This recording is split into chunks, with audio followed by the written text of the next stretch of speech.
लगता है डिवीजन करना ही पड़ेगा। डिवीजन? बंटवारा?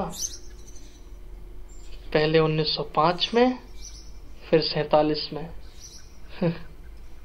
तब सिर्फ सरहदें पटी थी, मगर अब कहीं यूपी के छोटे छोटे टुकड़े तो कहीं बिहार के। सब बढ़ता जा रहा है, सब बढ़ता जा रहा है। सही कहा आपने।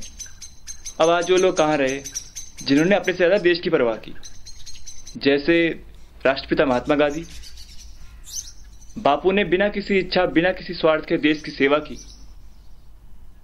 सपनों के भारत देश का उनका सपना अधूरा ही रह गया। हाँ, ऐसी ही कुछ किताब पढ़ रहा हूँ, चैलेंजेस बिफोर डेवलपिंग इंडिया। और दिल दुखता है मेरा जब अपने इस देश की भ्रष्ट हालत को देखता हूँ। भ्रष्टाचार के इस दीमक ने हमारे इस देश को खोखला करके रख दिया है। रोबोट से बनते जा रहे हैं सब, जिसका रिमोट कंट्रोल है पैसा, पैसा और बस पैसा। अगर किसी को अपनी मनचाही चीज ना मिले तो सबके पास एक ही रामबाण है कि जाओ और अनशन पे बैठ जाओ। मजदूर, किसान, ज्यादा मार तो इन्हीं को पड़ती है। हम सभी जानते हैं हमारा देश एक कृषि प्रधान देश है, फिर भी सरकार ने किसानों के लिए जो नियम बनाए हैं, वाह वाह, सुभान अल्लाह। यहाँ 1/3 जनता भूखी सोती है और वहां गोदामों में लाखों टन अनाज सड़ रहा है। अरे सरकार को क्या फर्क पड़ता है कि लोग जिए चाहे मरे, उन्हें तो सिर्फ अपना स्वार्थ दिखता है। So called government of India पता नहीं किसे गवर्न करने, देश को या अपने स्विस बैंक के खातों को या अपनी तिजोरियों को। अरे सब चोर हैं, किसी को किसी से मतलब नहीं है। सच तो यहाँ जिंदा रह ही नहीं सकता।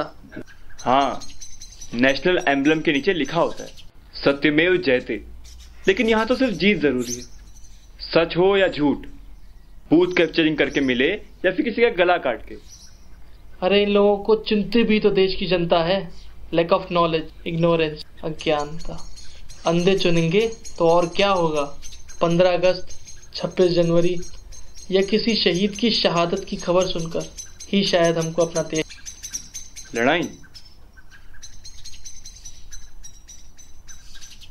लड़ाई से तो भारत और चीन की सन 1965 की लड़ाई याद आती है, जब हिमालय को काटकर चीनी भारत में घुस आए थे। What a wastage of money. अगर सब ये समझ जाएं कि ये पैसा, ये देश जिसके लिए हम लड़ रहे हैं, सब यहीं रह जाएगा, तो कितनी शांति हो जाए। दुनिया में चैन और अमन की बात करते हैं। 100 के नोट के पीछे देखा है कितनी तरह की भाषाएं लिखी होती हैं, कितने तरह के लोग रहते हैं यहाँ पे। तभी तो पहले इसे यूनिटी इन डाइवर्सिटी कहते थे, पर अब ये मात्र एक लाइन रह चुकी है। और हाँ, एक और बात, एक और खराब आदत होती है यहाँ के लोगों की। खुद तरक्की ना कर पाए तो कोई बात नहीं, दूसरे को उठने नहीं देंगे।